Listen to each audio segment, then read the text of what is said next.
Eros Meets Agape is a bi-weekly heart-to-heart conversation about love, sex, marriage, and relationships. Everyone wants to love and be loved, but everyone does not know how to give and receive the love they both want and need. Intimacy and passion are essential, yet mean nothing if there isn't unconditional and sacrificial love, which is the foundation for any lasting relationship. Dr. Saudia is a licensed marriage and family therapist and minister. Let's listen in as she shares how to create healthier and happier relationships. Hey there, family. Today is bittersweet in the aspect that as we embark upon episode 128, this is the last episode in the final season of the Eros Meets Agape podcast. But we're not going to cry because there are great things on the horizon and you'll be able to connect with me in other ways. So with that being said, let's go ahead, head over into the classroom so I can share all the great news that I have for you as we head into the episode with our special guest. I will see you guys in a second.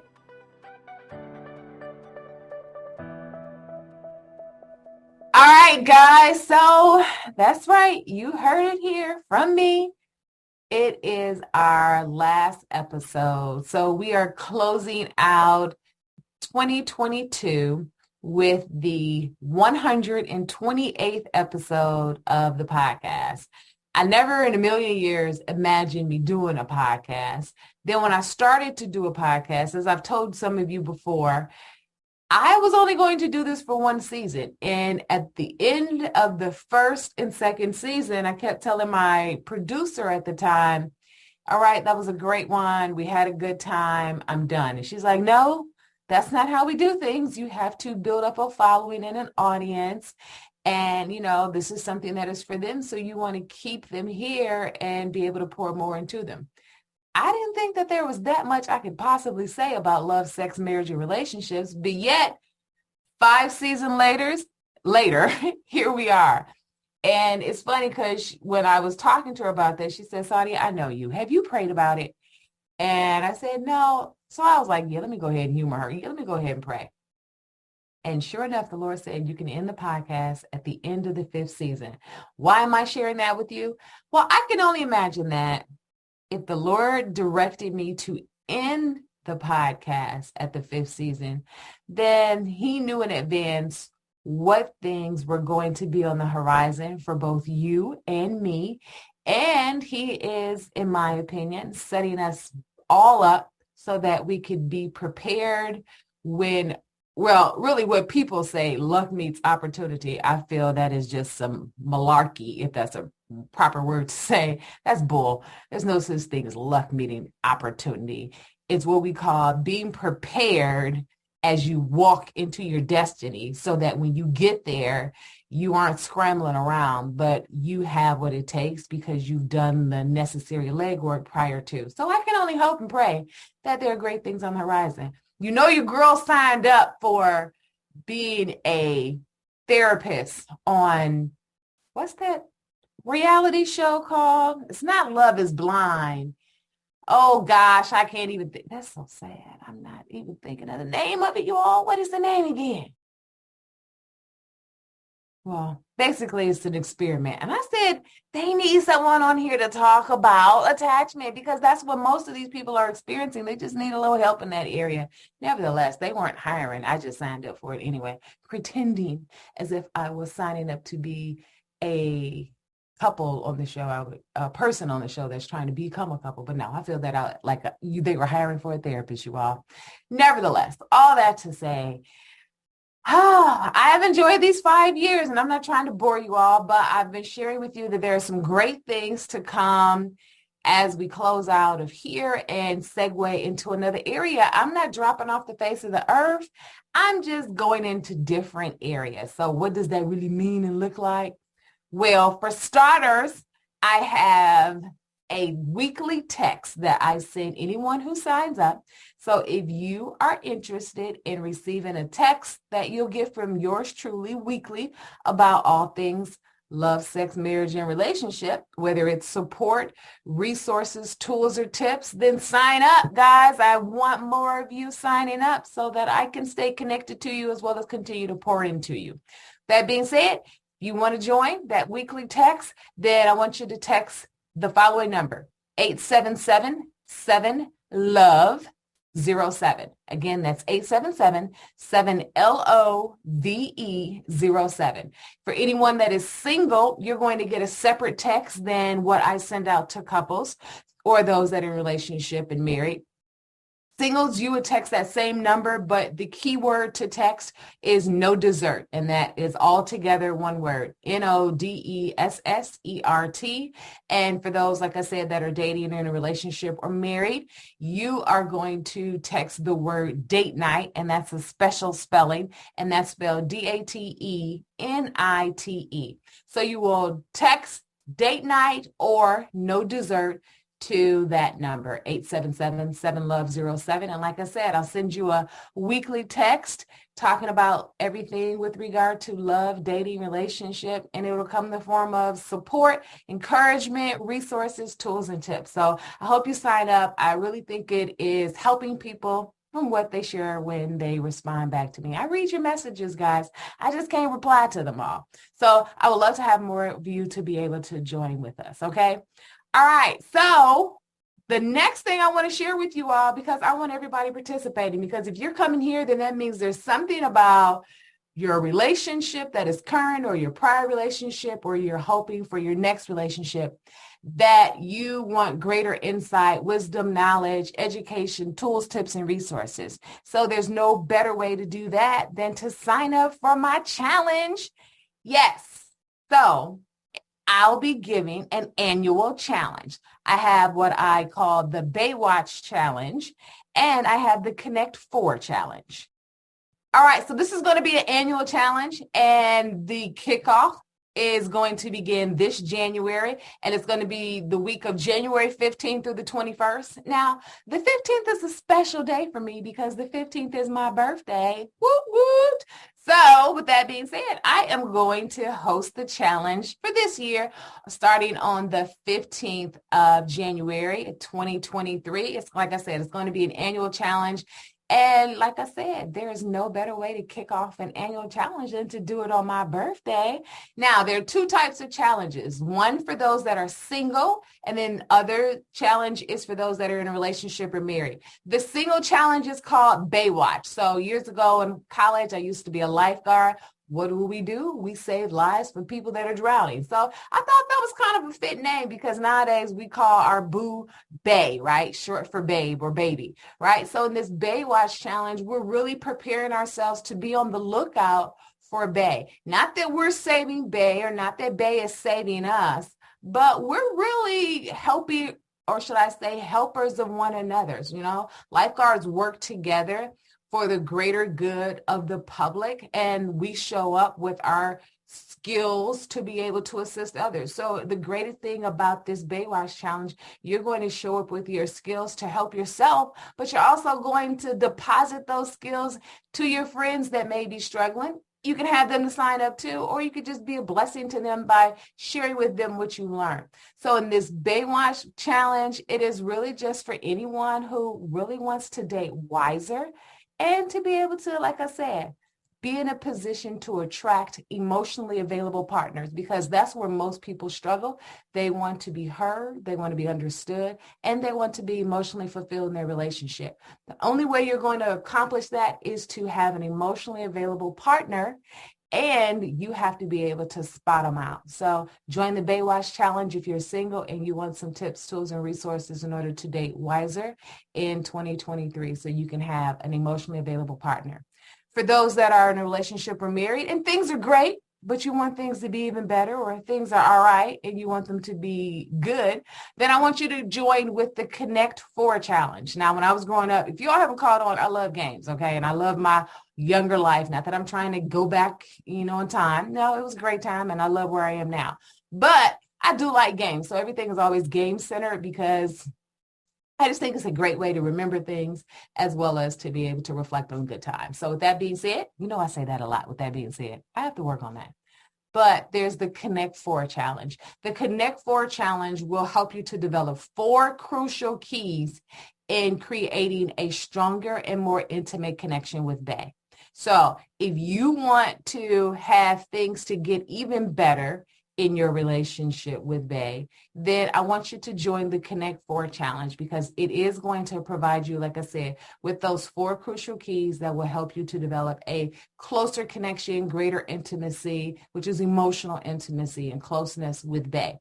Now, you can get all of that information and where to sign up in the show notes. Of course, you can go to my Instagram page, and that'll take you to my Linktree account, and it'll have the link that you can just click and take you right to either challenge, whichever is suitable for you based on where your current relationship status is, okay? So click the show notes or go to the Instagram page in order to sign up. I want to have more. The more the merrier, because it's going to be fun, okay? And then, of course, I've created a safe space for us all to be able to talk and share, as well as to be able to catch up with you guys, since it'll probably be approximately a month since I have last spoken with you. So if you join the challenge, we're also going to have some time in a Facebook group that I've created for each challenge. They'll have their separate group so that, we can have a private, safe space to share, as well as being supporters of one another as we walk through that challenge, okay?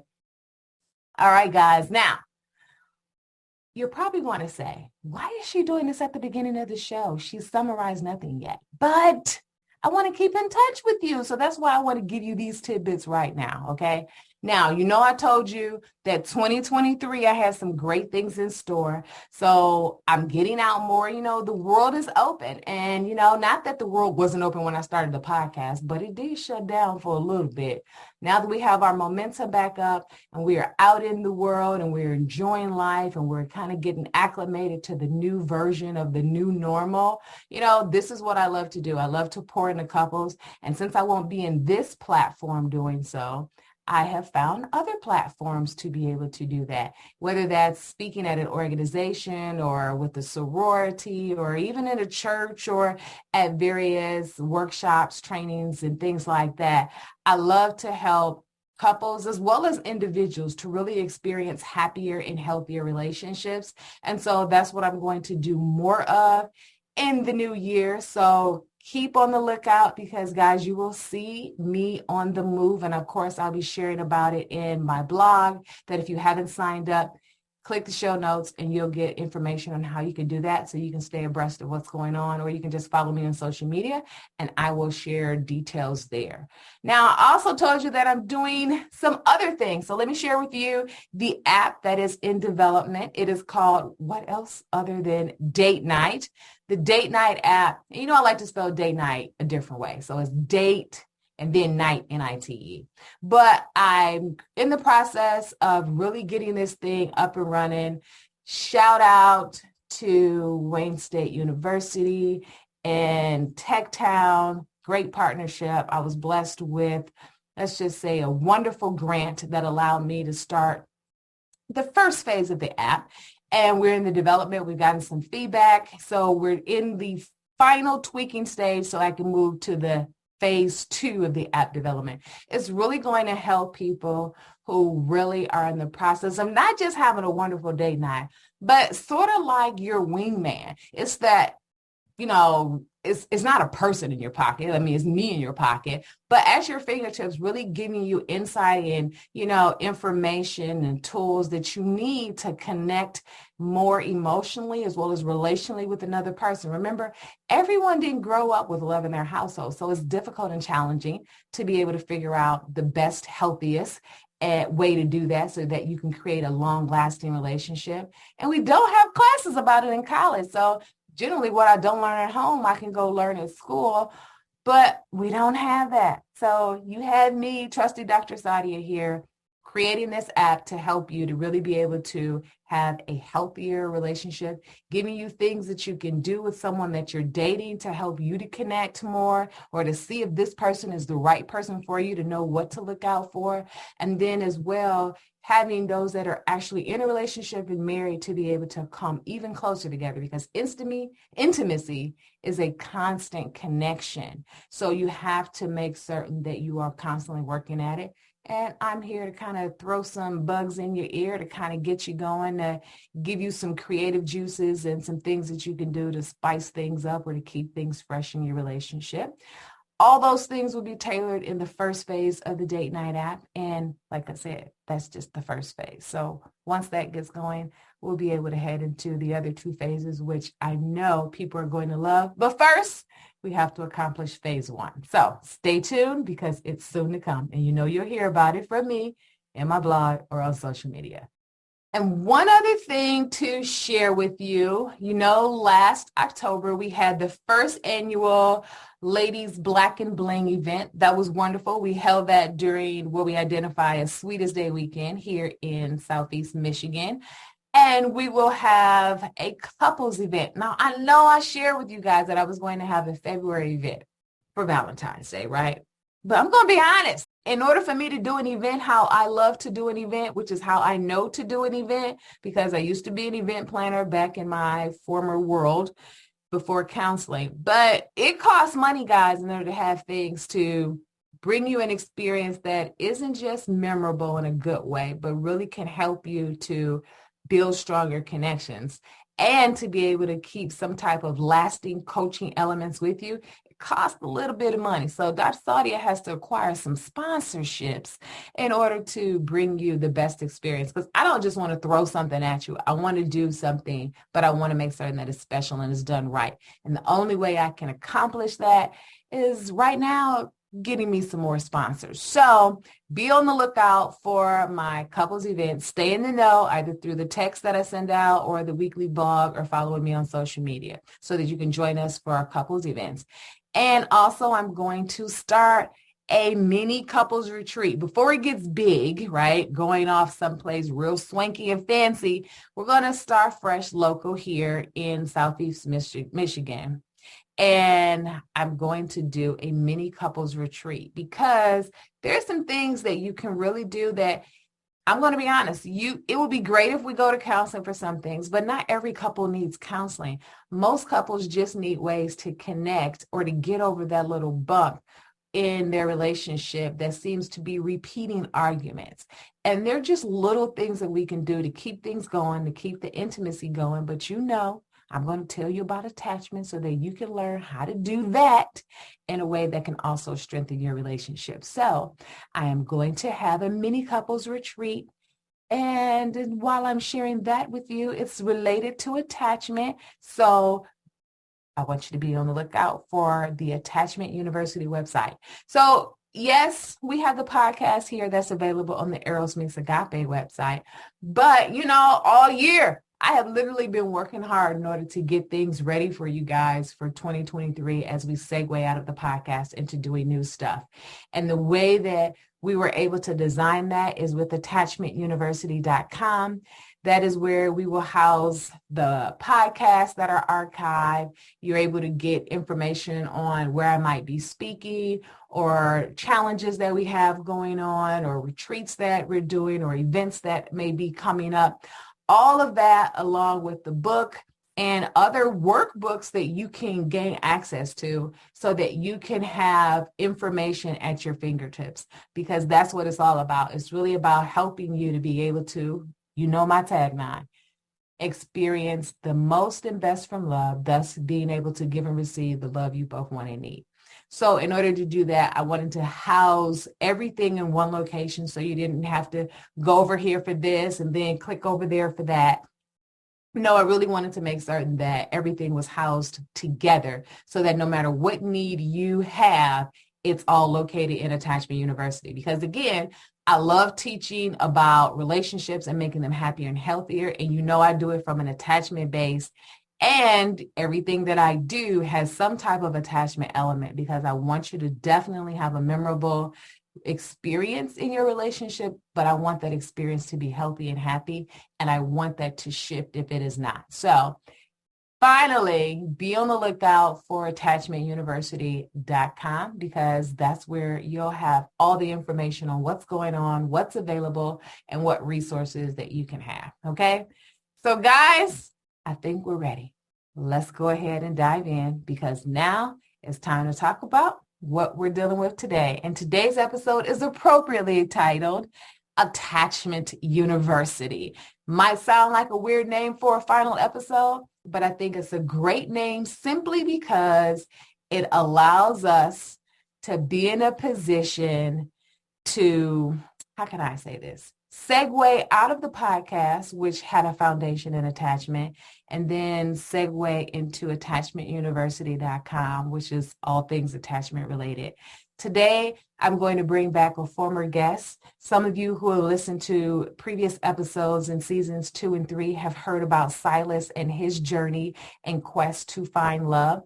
I introduced Silas to you, and you became familiar with some of his areas that he needed to grow in with regards to love and relationship.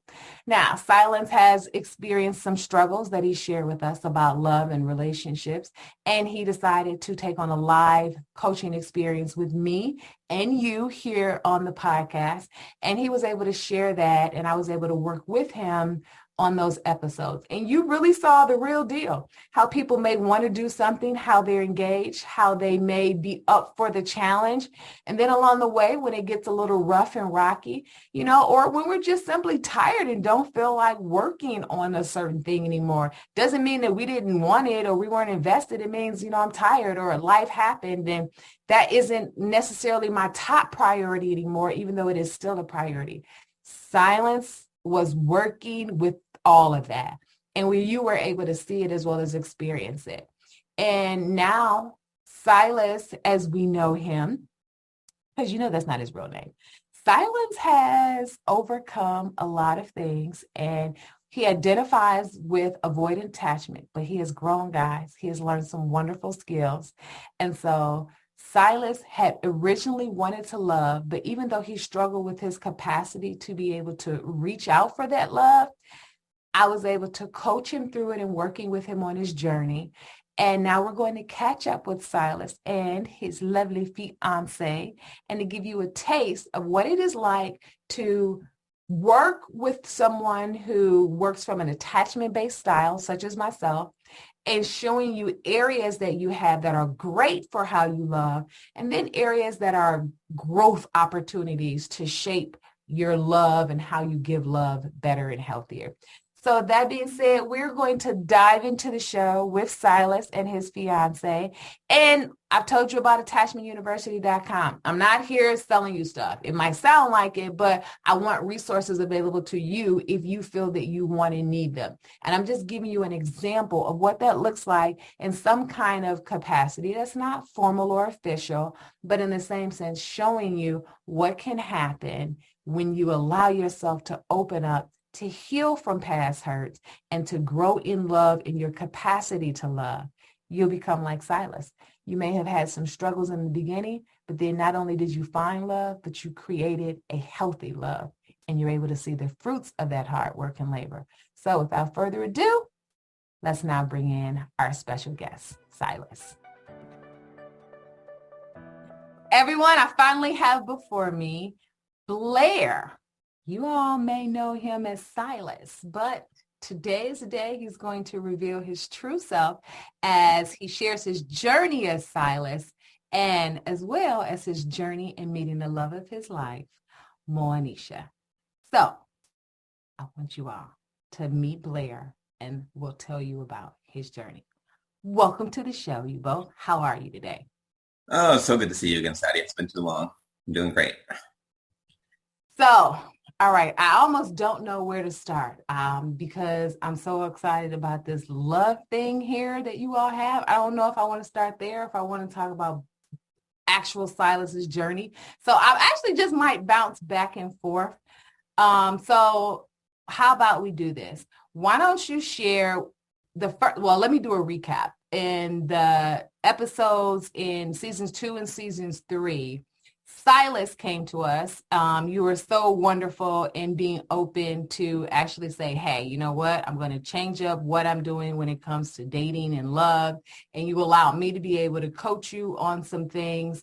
And we're able to see the challenges that come along with coaching, how sometimes it just wears you out. You don't want to do it all the time. You basically sometimes get frustrated. Then life as well can kind of get in the way. So share with everyone, what was your thought process as far as what you were hoping to get out of it?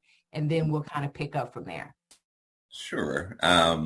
So I was looking forward to like a dating game type thing where I was going to come in and you were going to find me three amazing women and I was going to be choosing which woman I wanted and then I would be done. I'd find my wife and walk off and have a happy life after that. But quickly found out that it was a little bit more reality involved in that. And it's going to take a little work from me to find that amazing woman.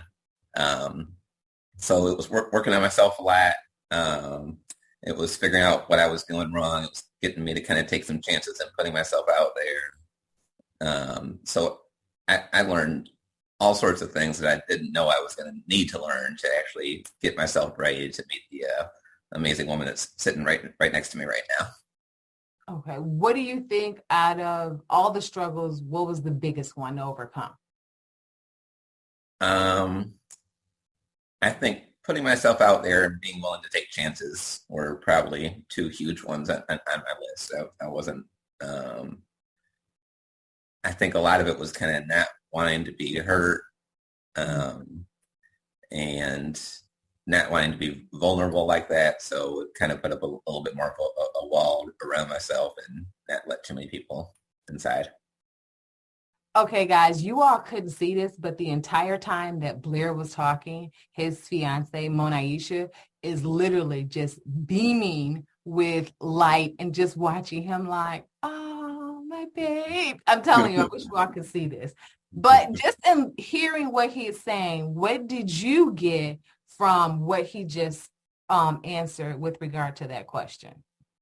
So, like I was able to kind of watch the podcast, and so I heard his story before that. But when we connected, and I don't know if you'll ask, how we initially connected, that second time around, it was like he just did everything perfectly, and he attests that to you, to going through this, journey with you. And so I saw a difference. And I was so amazed. I remember that second time around, I was thinking to myself, like, oh my goodness, he is doing everything I'd want someone to do. Like, this is amazing. And it was like he went beyond what I did, my expectations.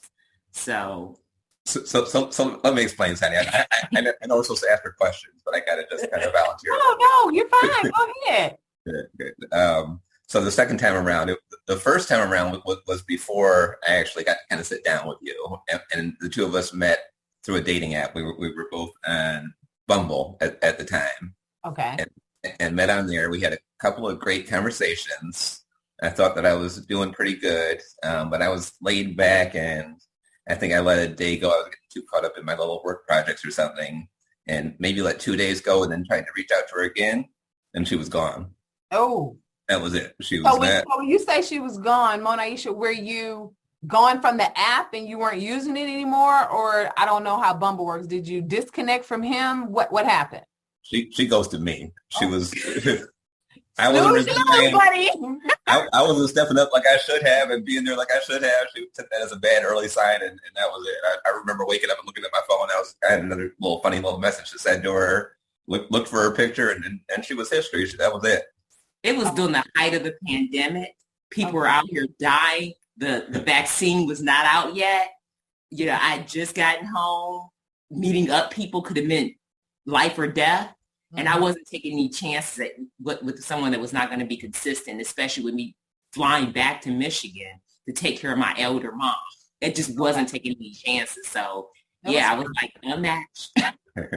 And then we didn't meet again until after I got a chance to sit down with you for all the different episodes and learn all the things I was doing wrong and learn about how to treat a woman a little more and show some love and some attention to women. And okay. So let me just kind of recap real quick. So you and I are meeting, but it's at the very early part of us starting to work together. You already on Bumble, and then there's a gap in between, meaning we've completed, and then you all reconnect those years later. Almost. So before we even started meeting, that's when the two of us connected. Right before. Okay, I'm thinking it was at the very beginning of when we started meeting. Okay, so even before that. Right. Yeah. Okay. And then I kind of learned all the things that I was doing wrong. And then somehow fate just kind of brought us back together. We were back on another dating app. She was in California and coming back to Michigan again. And this time we were on Tinder. And we just happened to reconnect on Tinder the next summer. All right. So I have to ask, when you saw, who reached out to who? Did you reach out to her this time? So what's so interesting is, like I said, I never even, it was literally a year later, exactly a year later. And I just happened to get on Tinder right before I came to Michigan because now my brother was sick with COVID. So I was coming in town again to see about my family. And as soon as I landed, I like opened up my app and it's geographical and his picture popped up because that's how it works. Like you lay in, you open up the app, it takes whoever's geographically kind of around you. And I'm like, get out of here. No way. And so I immediately swipe right again. And so that's the thing about it.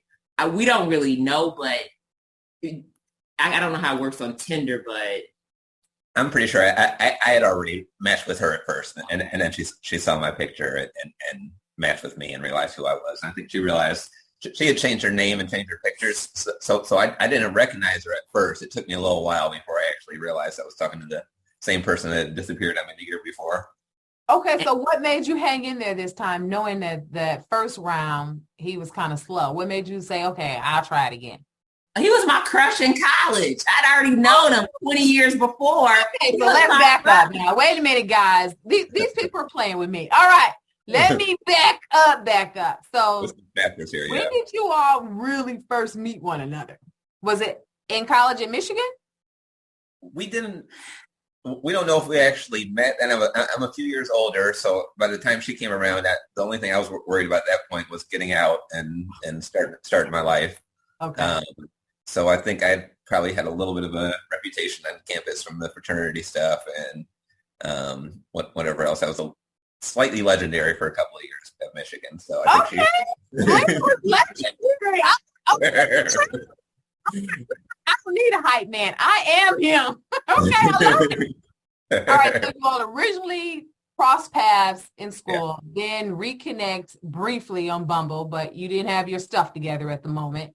Exactly. Then a year later, reconnected on Tinder. All right. So when you reconnect on Tinder, when you see her, you said you didn't originally notice because she changed her name and her picture. So when did you become aware this was her? And are you connecting that with Michigan or are you connecting it with Bumble? More so with Bumble, right? Okay. She kind of slowly revealed it to me over our first couple of conversations that we were kind of having just through text messages. I was trying to figure out, I recognized her, but her pictures were different. Her name was different. So, I couldn't quite place her. So it probably took a week or so before I kind of started to figure it out, I think. And even more so, a week before that, we became Facebook friends. Really? Okay. Yeah. And how'd that happen? Did you all know at the time we're connecting on Tinder or we've connected already? He didn't know anything. It was more so myself. Like I definitely reached out to him for a Facebook, and he immediately confirmed would you do a request? And he immediately confirmed it. But he says the reason why. And then I even sent him a message on Facebook, but yeah, I'm not great at social media. So I think I must have missed the message or wasn't paying attention. And then she erased the message and was gone again. So it was like she kept on dipping in and dipping out until I figured out to actually give her the proper attention that she deserved. And then not that I'm attention whore, because I want to make it seem like that, because that's not the case. See, I wasn't thinking that. I was thinking like, she has the patience of Job. This is well, I already knew from that first conversation on Bumble a year before, I was like, oh my, I mean, I was already going in excited. I'm like, oh my goodness, Blair is single. Like, you don't know what happens to people 20 years later. And so that I was excited about that. And then we started talking back and forth, just those few conversations. I already thought in my head, like, okay, I'm going to like him. He's funny. He's witty. It was like such, the energy there was like so great. So I was already kind of bought in. It's just that, again, that whole not being consistent, I was like, I'm not about that. Okay. All right. So Blair, kind of help me out. I'm hearing you say really wasn't prepared, let's just say prior to you and I connecting for this coaching aspect. Then Right. that year gap because you moved too slowly. But you had that time for us to connect doing our coaching time together. And I'm sorry, I was kind of hard on you on some things, Blair. I'm just going. I needed it so bad. Because I put everything in acronyms. Dang on, Michigan got me like that. So anybody who's listening doesn't know the University of Michigan has an acronym for everything. If you're going to the library, you can't say the library. You have to say the ugly. If you're going to the gym, you can't say the gym. You have to say the CCRB. So unfortunately, I've learned how to think of everything in an acronym. So when it comes to me looking at couples and assessing what's happening, I use this acronym CAR. Are you capable, able, and ready for love? And people will say, well, capable and able are pretty much the same. And I look at it differently. Capable meaning, yes, do I have the capacity to love? Because everybody doesn't grow up in a household where they are taught love. You definitely aren't going to school to learn about it. So there has to be some platform where you can learn if you actually know how to love, but are missing certain elements, or you just don't know how to love healthily. So the capacity to love, some people are missing. And then some people aren't able to love just because they're hurt. Most people who are hurt don't want to be vulnerable again. And so they withhold that. It's like they're holding their heart hostage, so to speak. And they have to learn how to release that part of them, that vulnerability. And then other people can actually be capable as well as able, but they're just not ready for whatever reason. And so when I'm looking at someone, when I'm meeting Silas, or should I say formerly known Silas, Blair, it was really a matter of, I saw someone who was frustrated, who really wanted love. I mean, just listening to your story, Blair, just knowing that you wanted to be married, wanted children, and you really just wanted a happy, loving relationship, but were experiencing, I'm not good at this when there's an ex involved. I'm never happy about the ex, and I try to be diplomatic, but just unkindness. I'm there. It frustrates me because I see someone trying to pour into a place that shouldn't be poured into, but I don't get a vote, right? And I can't tell someone what to do because I don't have any power like that to do that. So just knowing that I knew what your heart wanted, but you just needed the right platform. When it comes to our time together and the different skills that you gained, what would you say coming into our time together, where, when it comes to love and relationships, where was your greatest growth area that you needed to, I don't like using negativity. So where's your greatest growth area that you would say, I definitely needed to work on this more than anything? Wow. I got a few answers for that. The one that kind of first came to mind was just showing her how much I care, being willing to put myself out there and show her that this is something that I really wanted, and to take that chance before I knew that she was 100% into it. So, we had these great text conversations at first, and then great phone conversations. And by that first date, I knew that this was somebody that I was really interested in. So I put more effort into our first date. I actually went back and made a mixtape of songs from the 90s to listen to. Our first date was up in Ann Arbor. So we drove up to Ann Arbor and we had our little mixtape CD, or however I put it together, and, the 2020 version of that. So we got a chance to listen to kind of all this old music. I think just kind of showing her that much effort, and me being willing to spend my time and be thoughtful enough to do that for somebody that I wasn't really for anybody, just put that much effort into anybody was something that I probably would not have done the year before I got to meet you, because I was kind of had that shield up. And if I put that much effort out there and then that doesn't get reciprocated, then, am I done for another 10 years? It was kind of that getting over that fear and just, taking the chance. If I need to, I felt like I learned from you too. I felt like I was ready to kind of jump back in and to kind of apply what I had learned to somebody. So I wanted to get back out there and give that a shot. Okay. All right. I love that. All right. For anybody that's listening, I was coming down this road sooner or later. So I'm talking about attachment, and Blair identified as someone who is avoiding attachment. The greatest thing that someone with avoiding attachment experiences is that they don't like showing or expressing love. Not that they don't have the capacity to do so. In my opinion, those that have avoidant attachment, they are the greatest at loving, but they suppress it. It's like they pack it down, bury it somewhere because they have experienced hurt, and that hurt was so painful that it was best to just not go there again. And so the greatest difficulty or challenge for someone with avoidant attachment is convincing them that it's okay to express themselves, because in most cases, if another person is sharing how much they love and care for them, they love hearing it. They love how it makes them feel. And at the same time, while the other person is talking about their own love, they are responding to everything that they're saying, but they're just doing it in their head and they're not sharing it. So it's a matter of getting out of their head. So Blair pretty much just summarized exactly what that type of individual walks through. So Mona, you should tell me, when it comes to looking at Blair and how he is able to express himself, what did that show you or tell you about him and who he was? Well, I think it speaks to the vulnerability that I saw him come with me. It was like this very pure, I've been in previous, interaction, situations, relationships where people bring all this baggage into the next relationship with them. And it doesn't just have to be relationship baggage, it's just life baggage.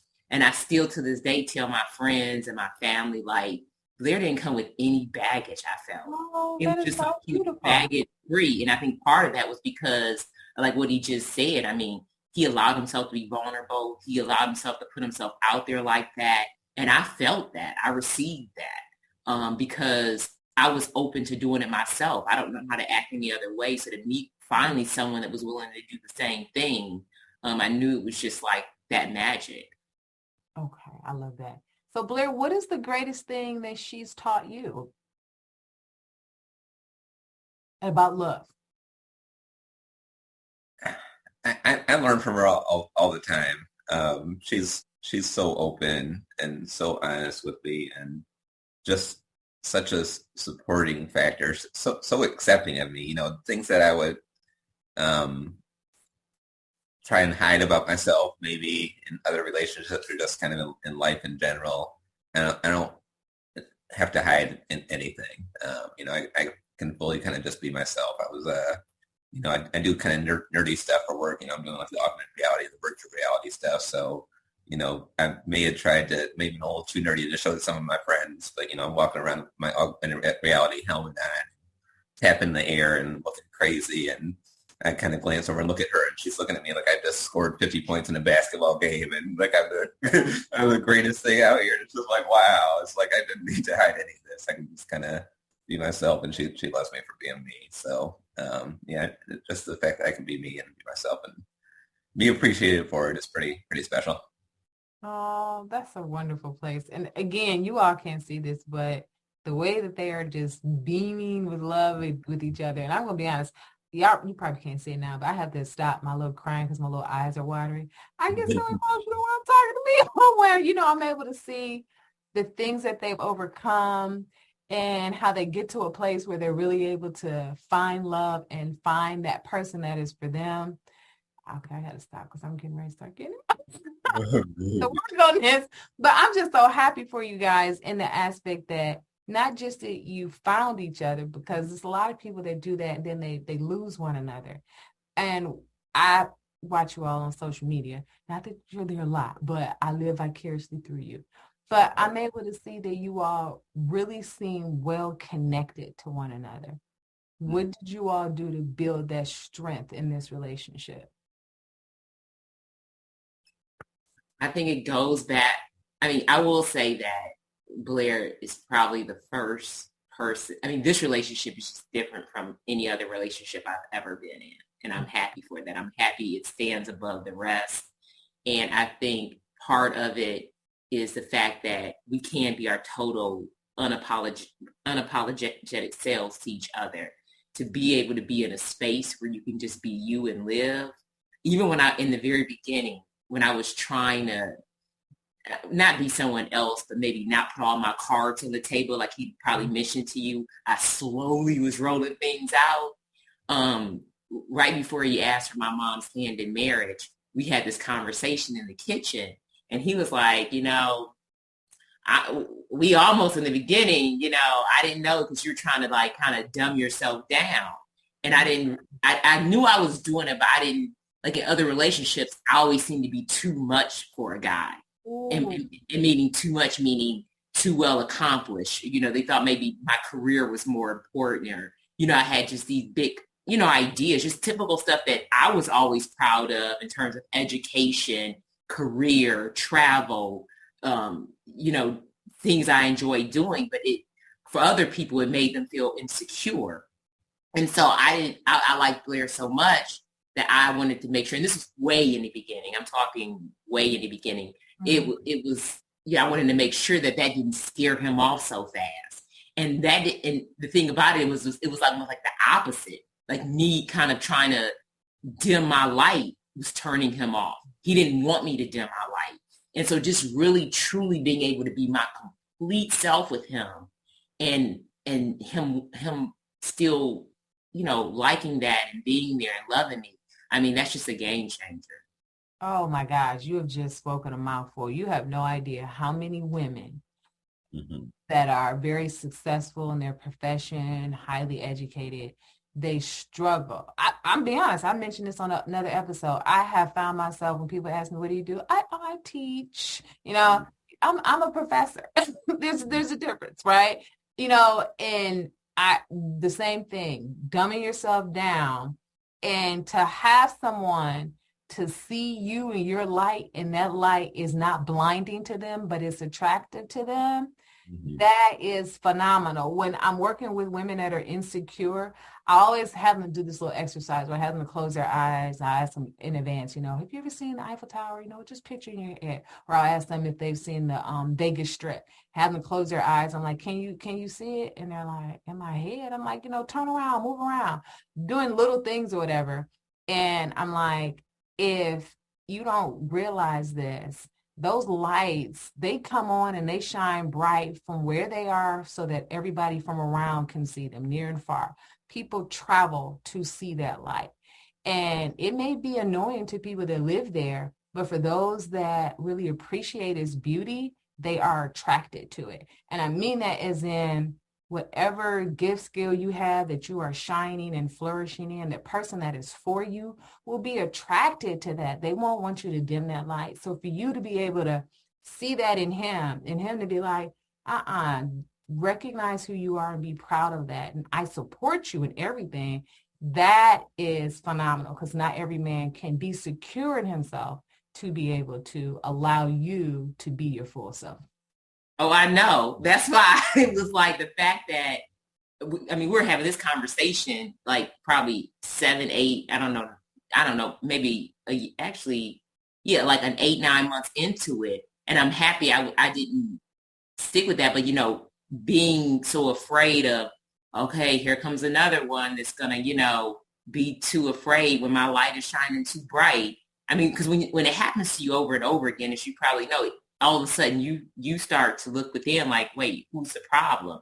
And let me tell you, self-esteem is not something I struggle with at all. I was really, what I'm saying? I was raised to be proud and everything else. But other people, and that's what I talk about, the baggage. Other people bring that into a relationship, and you start to feel like you're the problem when really you're not. And so I was just happy, to have Blair, just confirm that without me even bringing that up. Like, he just was like, no. So I love that. Another change, and I know we have a mutual friend, Blair, and we've talked about it. We'll be like, have you seen Blair? Just his countenance and the way that he looked. So, and when we were doing the coaching, sometimes he looked kind of down. He had a lot of stuff that, was going on or what have you. But you came along, literally, if you look at the pictures, you can see the transformation. I'm not saying you were plastic surgeon or anything, or that was needed, but just how love and support and encouragement can change how someone is from the inside out, so that you can see that shine come out, not just in how a person looks, but what they're doing, them striving for different things, and you all flourishing professionally. All that type of stuff is affected when you have a good and healthy love. And I'm able to, or in my opinion, I'm able to see that that's another gift that you all give to one another too. Thanks, Hadia. Yeah, it was definitely just night and day. I'm sorry, I lost my thought. You were saying in pictures. You can say it right. The pictures, right? Just the pictures that came up on my phone. They would come up. You get the little notifications from 3-4 years ago, and I saw what I looked like before I was with her, and I swear I looked older. And that you look so much younger now. It was just amazing. The smiles were real now, and just like you said, it's just the beaming. It just came right out. So physically, and then also just the career. She's just so supportive of everything I do. I think we both want to see each other happier more than we want to see ourselves happier. So I think that helps a lot with everything. So, I'm a kind of an overworker, and I got all these kind of dreams that I want to achieve. And she's just so supportive of everything, and, just 100% behind me. And if it's something, that's going to be good for my career, or something that's going to kind of help me to move forward, she's pushing me and encouraging me and helping me to be the better version of myself. And it's just, I can't believe how different things are, than they were 3-4 years ago. Oh, I'm so glad I know you all. You are so cute. Tell me, how did you know that this was the person? This is to both of you. How did you know that this was the person that was for you?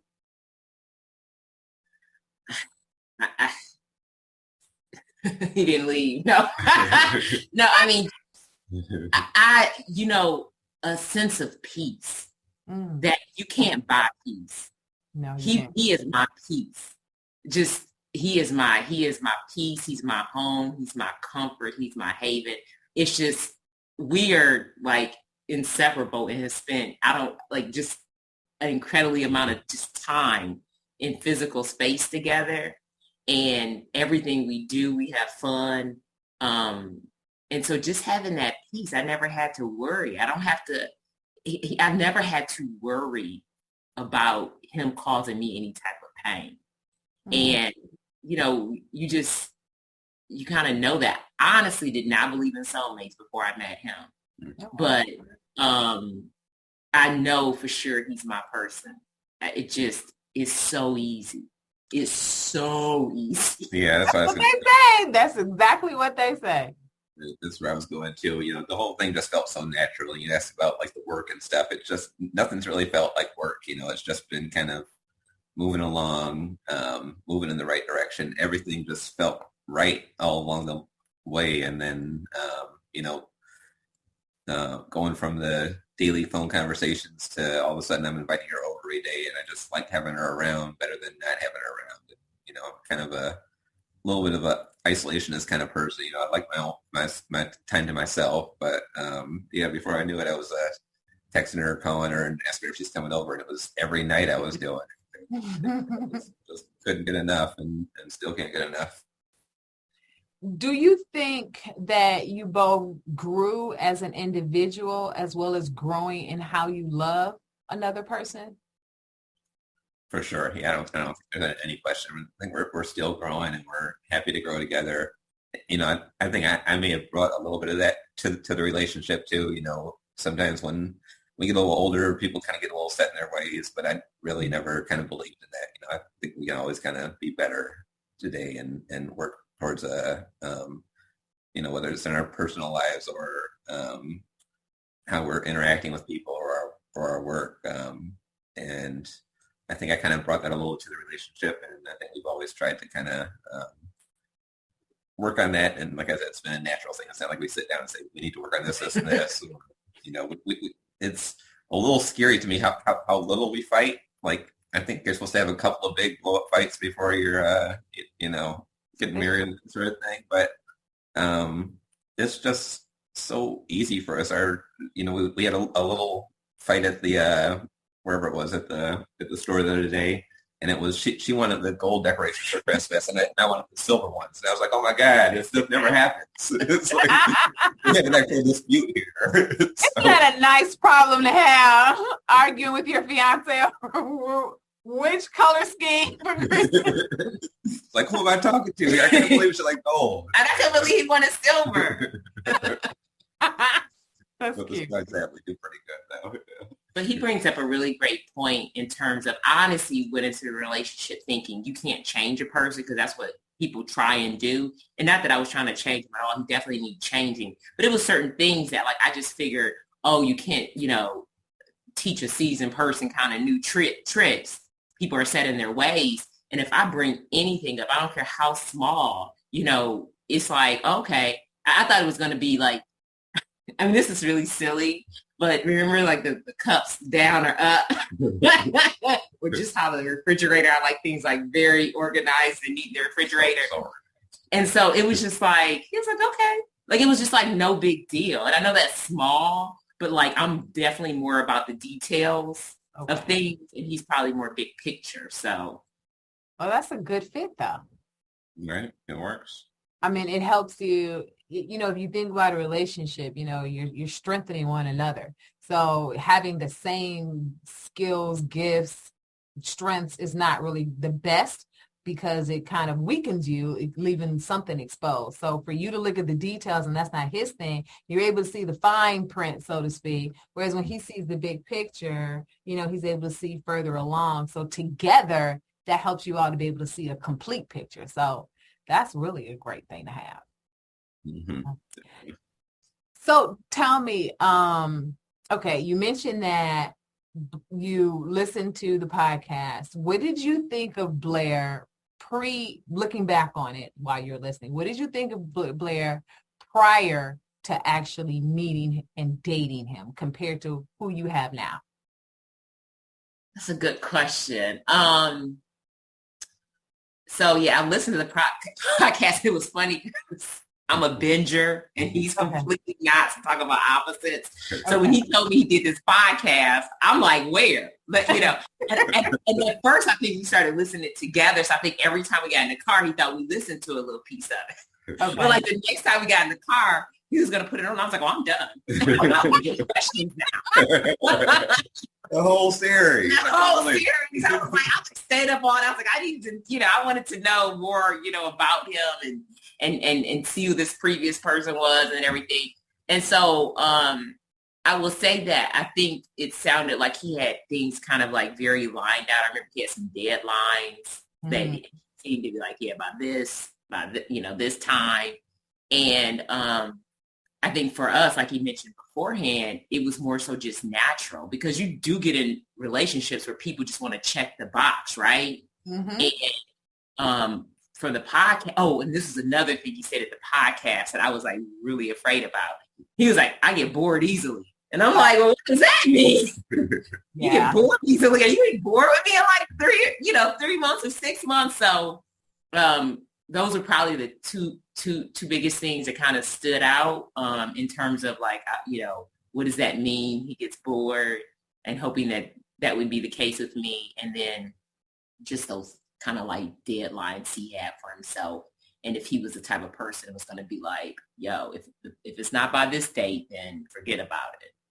But you know what? In mentioning that, just going back to his attachment style, someone who's avoidant, they're always testing someone else because in their mind, they can't really trust that someone will be able to love them the way that they need. And life has proven that to them. So in me hearing it, him getting bored easily, in essence, is like, okay, I have this certain way that I want to live, and I haven't met someone who's like that. From what I hear about you all, boredom is not in your future. That is not who you all are as individuals, let alone a couple. So, I think him being introduced to that was like a sign letting him know, in my opinion, that what I preconceived about a relationship or an individual, I might have to let some of that go. We call it necessarily being open, and we look at that as in I need to be open to someone coming, but in the same sense I need to also be open with the type of individual that I receive. So therefore, if I'm open to different versions of what I think I want, I still get what I want, but I get it in a different way than what I had normally imagined. Now I will be honest, some of those deadlines with Blair was, oh yeah, I forgot to do it. And I'll be honest, I don't think it, because at the end of the day, I believe people just want love, but it becomes just taxing. It's a lot to have to sit down, do assignments that make you recall painful experiences, or you have to work on something that causes you to really kind of hone in on something that you're not really proud or happy about. And you have to push past it. That's what most people in counseling kind of, spend a lot of time going through. Whereas in a coaching format, it's literally like, okay, follow these steps. I just need you to get through these steps. And that's the part where they get stuck. It's going through those steps. And I believe the environment that what Blair had at the time, the individual, all of those things were working against him. So now when you come along, even if I have some of those same things that are there, you already mentioned it. If you're making it easy and it comes easy, then even though I have these challenges, it makes it easier to even deal with the things that I have happening on, the individual version of myself as opposed to the relational version of myself. And you all make that easier for one another. So therefore you have the strength to overcome these challenges. And I think, in my opinion, it just allowed Blair to be able to open up and trust. And I think in that aspect, the vulnerability probably became a lot easier. But I'm guessing, but you have to tell me, Blair, what do you think as far as just looking at that and the work that comes along with coaching? What was it that was the most challenging? And then what was most easiest for you to accomplish? I can't even answer the challenging question because it really wasn't. I think I was ready, and it was the right person that came along at the right time. Okay. Just really made it natural. And the pounding that you had done on me the year before to actually get me out there and to put the work in. It was, everything was kind of coming together at the right time for me. I think actually having the podcast, probably helped us too, because it was kind of a way for me to be vulnerable, because I was introducing it to her. And, it was something that I was kind of putting out there, letting her inside my head with thoughts that, these aren't things that you're saying to somebody, these are things that I was saying anonymously out on the air. So it's more of truth, I think, that kind of came out through the podcast, and another side of me that I could kind of introduce her to. And I thought it was going to be a little slower, but turned out to be introduce her to her in an evening. And so I think that probably helped to make things a little easier for us. So the easier part, was that the second part of the question? What was the easiest as far as the work that we did? What was the easiest thing for you to do? I think I was just ready to try. I felt like I learned a lot with you, and that I was ready to kind of put that effort out there and to, really everything. And she was perfect too, because like I was saying, just as far as how accepting that she was, really, I just think that everything has just been easy. I'm sorry, I don't have a great answer for that. No, you answered it perfectly, because it sounds like it's a perfect storm. You were ready. People can't even get here if they're not ready to begin with. Right. And you may not have started with appropriate tools, but I think I'm hearing you say, I taught you some helpful tools that you're able to use. Sure. And then those two things together paired with the perfect person for you, all together make a perfect storm, because you need all those elements in order to make it work. But the final and most important ingredient is Monaisha. So because of that, you're able to give her a better version of you because you were ready to be a better version of you. And then you had the tools to apply to make it happen. This is what it sounds like I'm hearing. Right, definitely. Yes, I was ready. I came out to here. I'm out in California with her now, and just kind of being willing to take those chances and take those jumps. Got out here 6 months ago. Had never lived with anybody in my life before. Neither had I. And I'm coming all this ways, and to actually, we spend a lot of time together in Michigan, but now to be under her roof, that's already kind of her established house, and how that's going to kind of come together. But I was, it wasn't a hard decision at all. It was, this is what we're going to do. It was so natural, like I said, I'm doing the tech stuff, and we're right out here in Silicon Valley. Everything was just kind of, it seems like that's perfect for you. Almost kind of written, 20 minutes away from the job at Meta. If I need to go into the office ever, so everything lined up. So very easy. All right. So as we get ready to close out, because I have these people up early in the morning, you all don't know this, but it's early for them. So let me get ready to close out. I'm just going to ask you these final two things. If you can think of anything, if it is even applicable, what do you think I was most helpful with during our coaching time together? Teaching me that if I wasn't willing to put in the effort, if I wasn't willing to try, that it wasn't going to happen for me. Oh, sit down. There we go. I have the magic skills, and I'm like, hey, none of this works if you don't work it. I can't do anything for you. Yeah, it was me. I had to get out there and do it. So I think that's what kind of made it easy for me, kind of getting into the relationship too. You had pounded into me enough that I realized that if I'm going to make this work, I can't do stuff the way that I've been doing it all this time. I need to actually kind of do something different and be willing to actually put in that effort and try. I love it. All right. So now I'm going to ask you both this. What is the best thing you enjoy about loving each other? I don't like everything, but I mean, I know it's, people have different love languages and everything else, but really the quality time we share. We golf together, we play tennis together, we hike together, we go to the opera, we had season tickets to the opera together. It's just, we travel together, we get stuck together, and it hasn't been like, and it hasn't, I mean, we've had some adversity now within, but it's not like it's just been this like perfect, smooth road, because, externally life happens. And when life happens, it's nice to have that partner there to go through with you. So I really, truly believe we've been on this kind of roller coaster already in our relationship, but it's been like a great ride so far. And he has been there for me, doing some difficult, challenging times that I'm thinking to myself, man, I'm happy I didn't have to go through this by myself. So. Oh, I like that. Me too. All right. Not that this is a coaching session, but I'm going to leave you with one final coaching point. So this is my tip, and it is a Michigan acronym. That's right.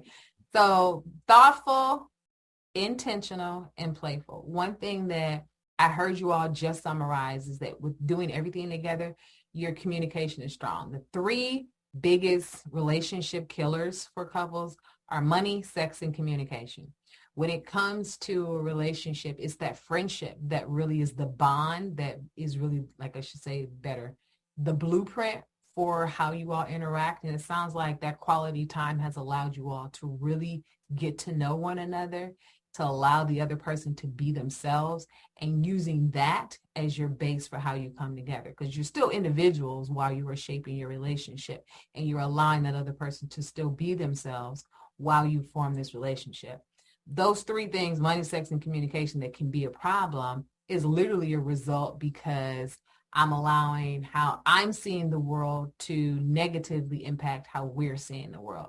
And people have to get back to those brass tactics, which are, how am I looking at this situation And am I allowing my partner to be an influence to me, or am I shutting my partner off? But if you continue to communicate with one another, you'll never get to a place where you have negative influence from your partner, because you'll always be open to hear and listen to one another. So that being said, I try to leave people with this lasting thought. You always want to be thoughtful of one another, because that still shows that you love, care, and support one another. And all that is together encompassing validation. And everybody needs to feel validated, because it causes them to feel loved. Then you have to be intentional. When we're dating, we are very intentional, simply because we're trying to acquire more time with this person. Then we love them and we want more experience, more love. But it doesn't stop. That was like the dress rehearsal. And as we get married, that's what we actually need to do to create greater intimacy. That's the one thing that you have to continue to build on. It doesn't just stop once we get married. So you have to continue being intentional with one another. And the last thing is just being playful, because it allows you to be able to continue to be free. You all already have all of those three things. So that's just my final little point for you, is just to continue, with those three things, which is that final tip, being thoughtful, intentional, and playful. And I think you all are doing just great already, and you're going to just get even better as you continue to grow with one another. So I love that you all have this wonderful friendship, but I love that you also have found this great love with one another, because it doesn't come easily, but when it comes, it's great when people can appreciate it, but as well be able to honor and respect that love that comes. So congratulations. Well, thank you so much. And I don't want this to be your final tip. We definitely want to keep on working with you even after the podcast is over, because we want to continue to grow and be a healthy, happy couple. So I think with your help, you can make us even better. Well, cool. I have some good things on the horizon. I have some. You just great that you mentioned that. I'm starting to do some mini retreats. I'm starting small first, so I'll be doing some mini retreats that are really helpful to just allow people to connect even more. Being grown, it can be ghetto sometimes. That comes along with it, and all the pressures of life really just cause us to move away from the main thing, and that's the most important, which is our partner. And we just need to take away those little pockets of time to reconnect. So I'll be doing some retreats, so I'll definitely keep you all abreast of what's happening. Beautiful. Sounds great. Well, thank you guys so much. I really appreciate you all so very much. Thank you for your time. And I just want to say, Mona Aisha, thank you for coming along to Blair's life, because when I say the change, it is not just me hyping things up. It has nothing to do about this podcast or coaching anything. It is literally being able to see someone that you care about have what it is that they want, and to be able to see the change in him because of you. I just want to say thank you. Well, I just thank you, because let me tell you, he's done just as much for me as I've done for him. I love it. All right. Well, congratulations, guys, and thank you for everything. We'll see you at the wedding, Sadia. Yes. All right. Thanks, guys. Yeah, no problem. Guys, when I say they are so cute, they are so cute. I'm not just saying that because I know them. Well, I actually just met Mona Aisha.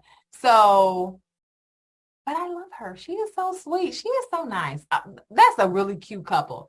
And it was nice to be able to say, yes, someone I know trusted me to coach them. And we're able to see the challenges, because if you listen to the episodes, you know the challenges that Blair, formerly known as Silas, what he experienced compared to the work that he had to put in. And here's the thing, guys, a coach or a counselor, however you want to label it, or whomever you want to use to help you in your love or your quest for love, we can give you the tools, but you have to employ them. You have to do the work. And I am so glad that was Blair's response. I mean, he could have picked a number of the assignments that I gave him, but I think he saw the main ingredient, which was him. And he knew the main ingredient meant no matter what she gives me, I have to do the work.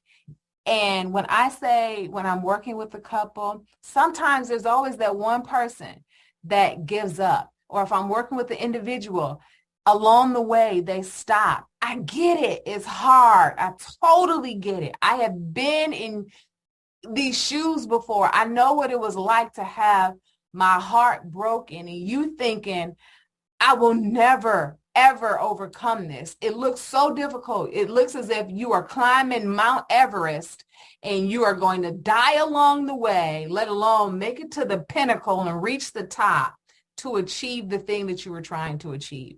It looks so insurmountable. But in essence, it's because we don't know what's on the other side. But once we know what's on the other side, it's doable. It's totally doable. I saw this movie years ago. I don't remember the name of it. It was so long, literally decades ago. And it was about, I want to say it was a soccer team, and the soccer team were taking a plane somewhere. I think they were coming home from a soccer match or something like that. And anyway, they had the players, they had the manager and a couple other people on this, small plane. And the plane unfortunately crashed in the mountains. And some people immediately die from the impact. I'm going somewhere, guys, so stay with me. Some people immediately die from the impact. Then after that, when they landed, I say landed, but after they crashed, and some people died from the crash, immediately following, there was an avalanche because of that plane crashing, right? It caused an avalanche on the mountain. And snow just flooded the plane, and they had to literally, with their hands, dig the people out. Some people didn't survive that. They couldn't get to everyone fast enough, right? You have some people who weren't buried, so they get up, they realize what's happening. It's like, oh my gosh, where's everyone? And then they're like, I remember seeing someone here, and they start digging. Then that person comes up and they're like, okay, somebody was over here. So, right. So you have that happening. Some people survived that. Some people didn't. Then after that, they were on the mountain, I want to say 73 days.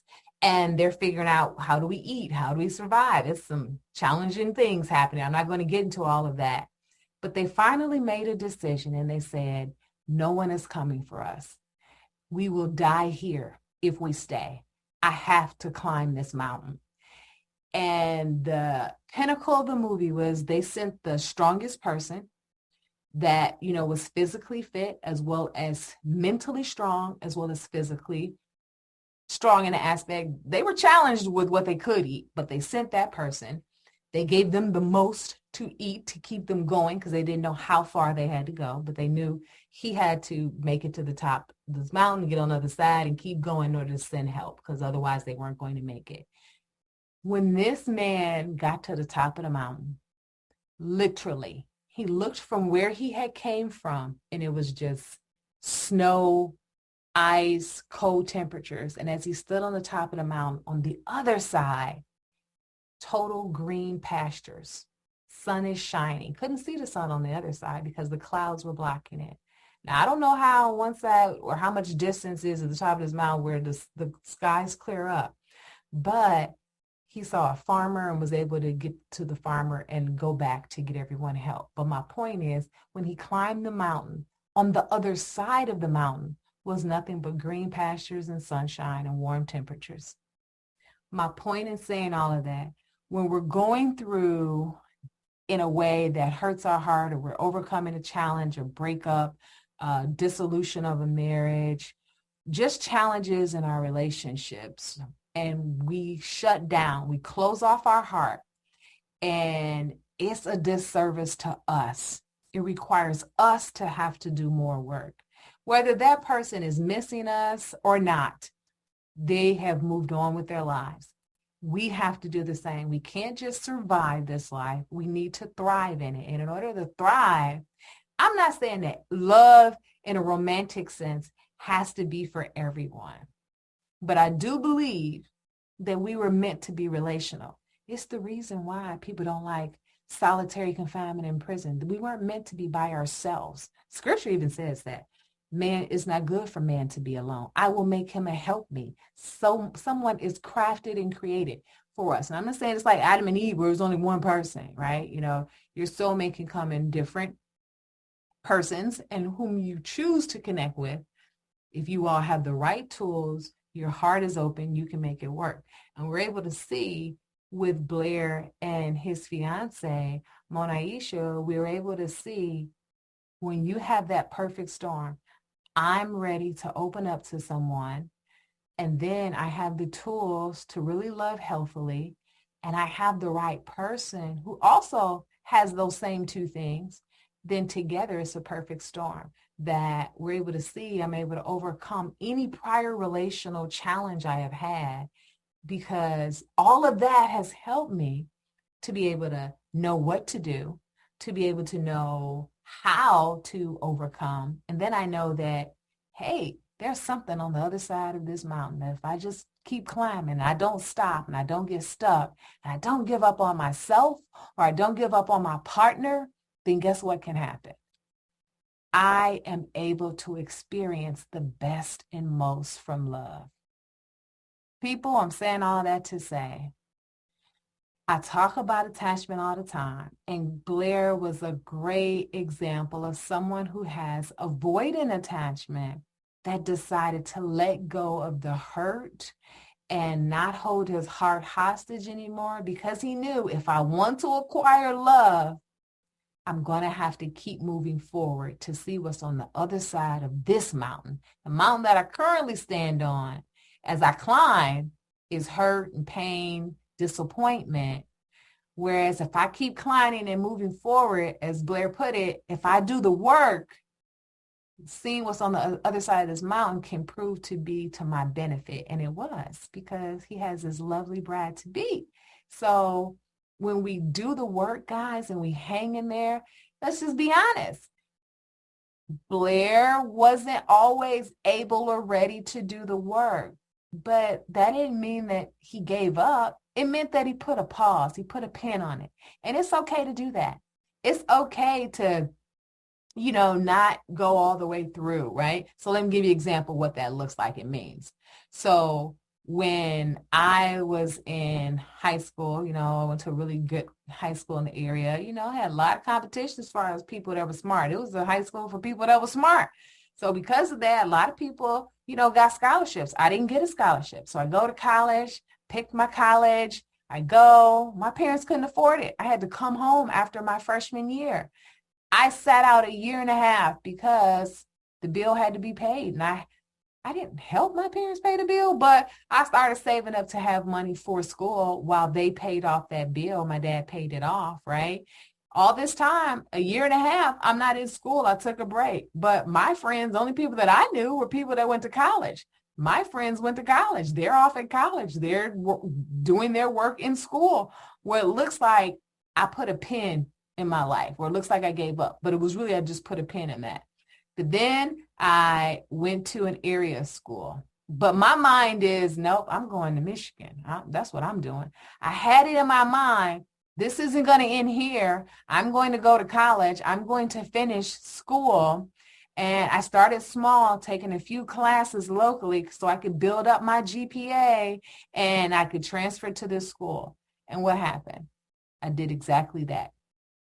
Things went slow for a while. I didn't go back to school when I returned after that 1.5 year break. I didn't start full time again. It was a few classes. It wasn't even part-time. It was a few classes. Then I built up to part-time until I had what I needed in order to transfer to the illustrious, the University of Michigan in the good old US of A.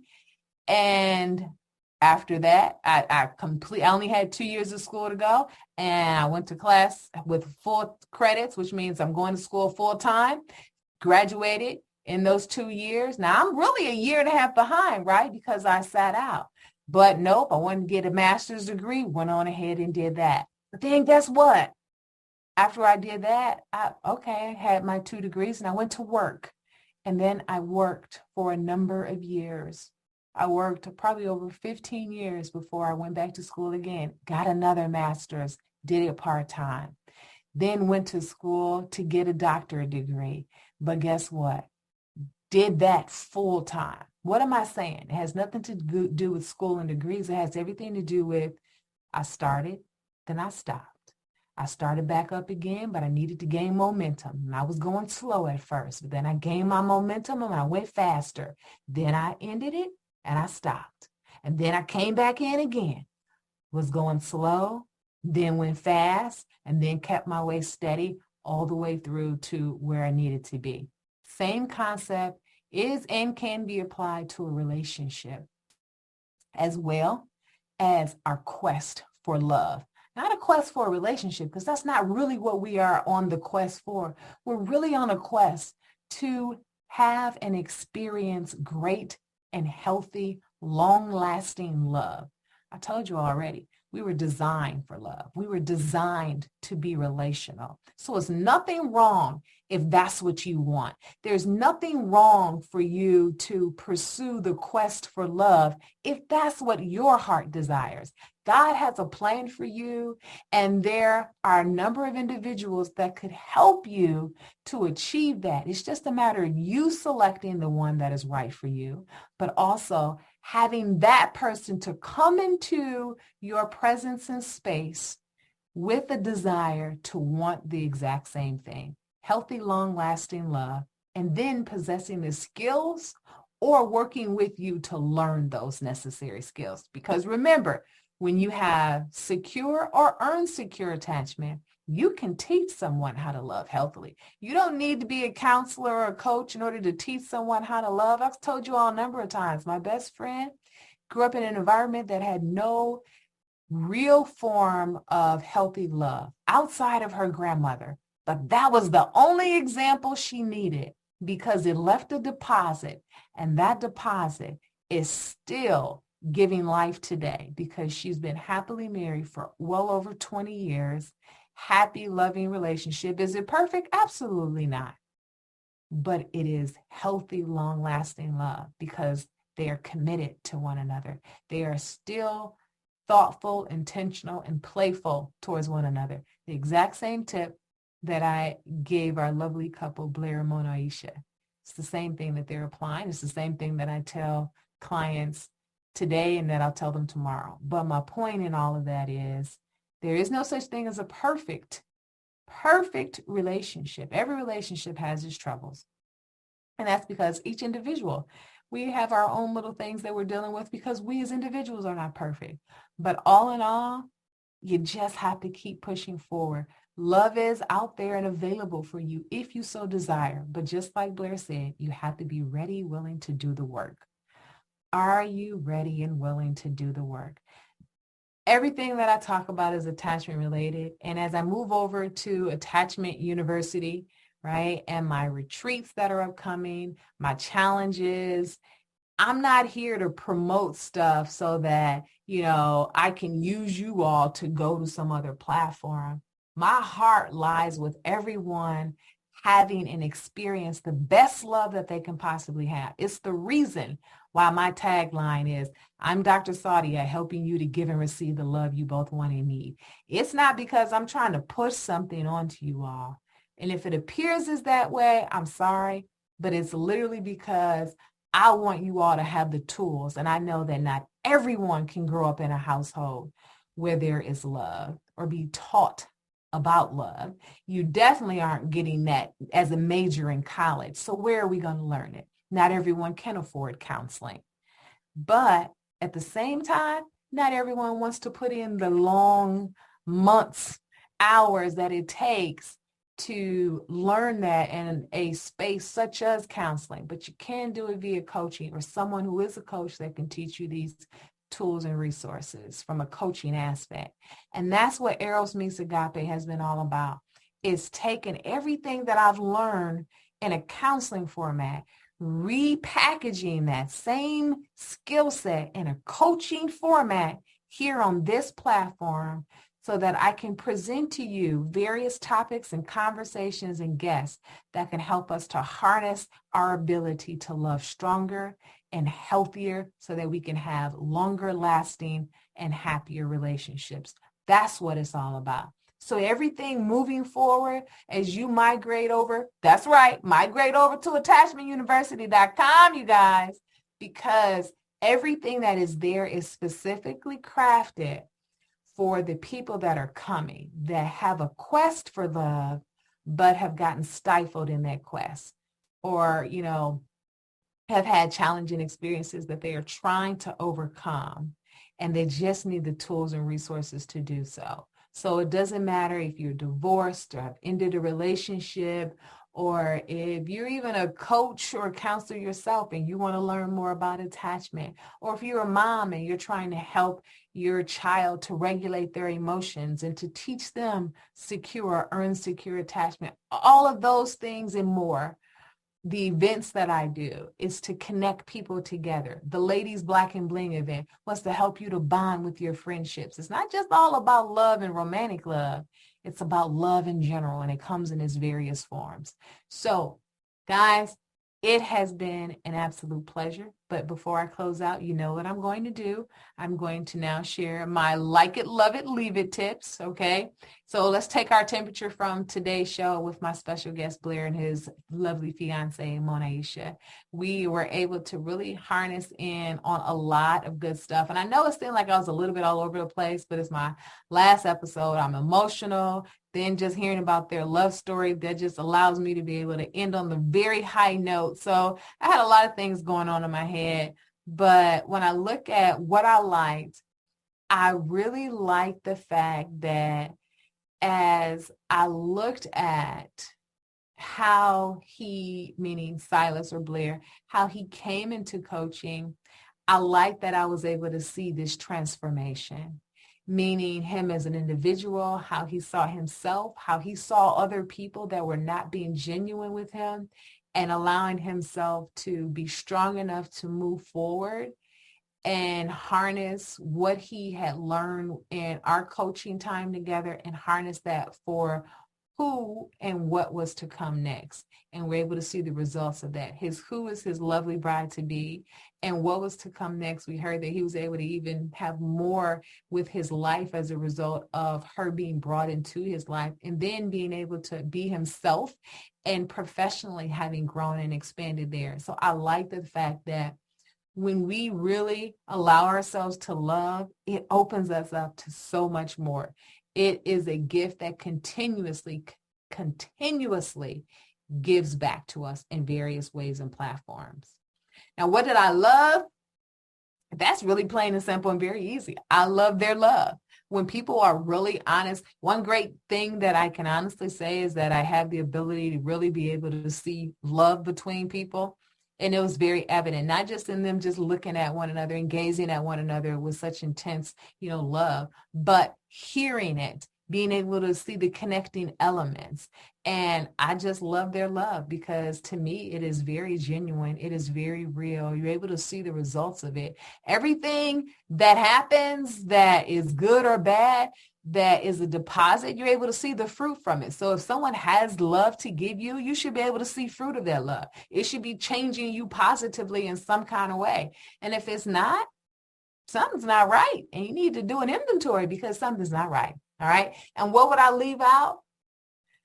You know what? This is one episode. I guess it's the appropriate episode to say there's nothing to leave out here because every struggle helps us to appreciate our blessings and gifts.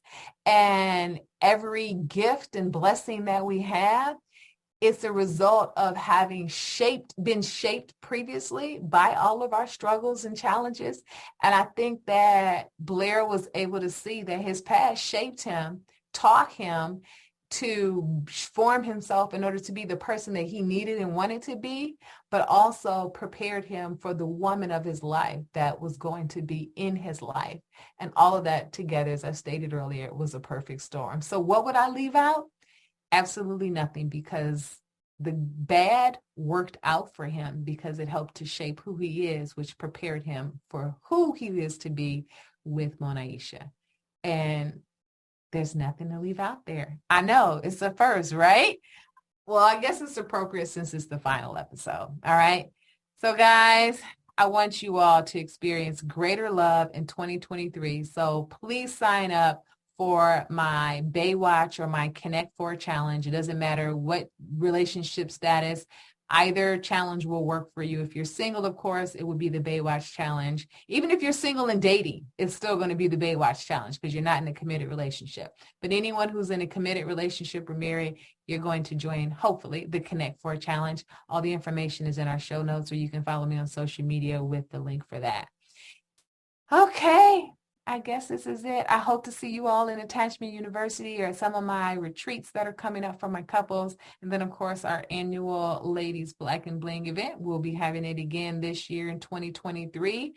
And right now, as you all are listening to this episode, it's a few short days before Christmas. I wish you all the very merriest Christmas you could possibly have. And I pray that everything that you want for 2023, as you set your sights to it and as you do the work, have faith and believe that you absolutely will achieve it. Okay.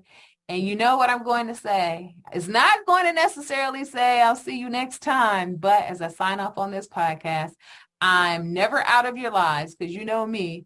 I'm all in your relationship, but never in your business. Or should I say, I'm all in your business, but never in your relationship. That's probably better to say. So catch up with me on social media, Facebook, Instagram, Twitter, Snapchat, or my new absolute favorite is TikTok, all at Eros Meets Agape. I'm always dropping some kind of knowledge, tool, tip, resources, or video. So let's connect there or join my blog. All the information is here in the show notes. All you need to do is click the link and it'll take you exactly where you need to go. All right. You know what I'm going to say this time, guys, and this is the part where it is bittersweet. I have absolutely enjoyed you all. I'm trying not to cry. I've enjoyed you all for the last 5 years. I thank every guest that has come on the show and been here to share your story, to share your life, not for me, but to be able to help anyone who is listening that has been in your shoes or shared your same experience. I thank every guest that has come on. I truly appreciate you all, and may the Lord bless you immensely for the seed that you have deposited into other people's lives. May you receive 100-fold back on that seed that you have given. And for everyone who has listened, thank you, family, because you are representing strong in over 17 countries. Of course, the most of our listeners are in the United States, and oddly enough, the second greatest country I think we have the most listeners is Germany. So with every country that is listening to this podcast, I appreciate all of you. So sounding off with United States, Germany, India, even Singapore, Spain, Canada, Albania, France, Italy, Austria, Puerto Rico, Russian Federation, okay, Sweden, Austria, Italy, Turkey, and Nigeria and the Netherlands. Thank you all so much for listening. You all, I understand that there are a number of places that you could listen to relationship, love, and all things related to love, sex, and relationships as far as a podcast, but you chose to listen to me here these past 5 years. I appreciate you all. These aren't numbers that are basically exciting for other people, but for someone who is an introvert such as myself, who found it difficult to ask people to be on a podcast, where now I can be brazen about it and don't even think anything, it's giving me more security in myself as a professional, but also as someone who is coming out of my introvert zone. I'm still an introvert by true nature, but I'm learning how to be more open. And it's because of this podcast and me wanting to come here to give you great material. So I hope I have been of service to you these past 5 years. And like I said, my goal was to just get one person to listen. So if I've helped just one person, then I have done my job. I am so excited to say I have over 20,000 downloads. And to know that may not be a lot to some people, but to me, downloads are the things that we can capture. Other people stream, right? Because many people don't download, we stream. So therefore, I can honestly say I've exceeded 20,000 because we know more people are listening via streaming. So for everyone that has streamed, listened, downloaded, been a guest, allowed me to just pour into them by listening to me all these years, thank you so very much. I hope this is not our last time in meeting together. I hope to catch you in social media platforms or in our groups that we're creating or some of our upcoming live events in 2023. Have a very Merry Christmas, everyone. I love you all and I will miss you.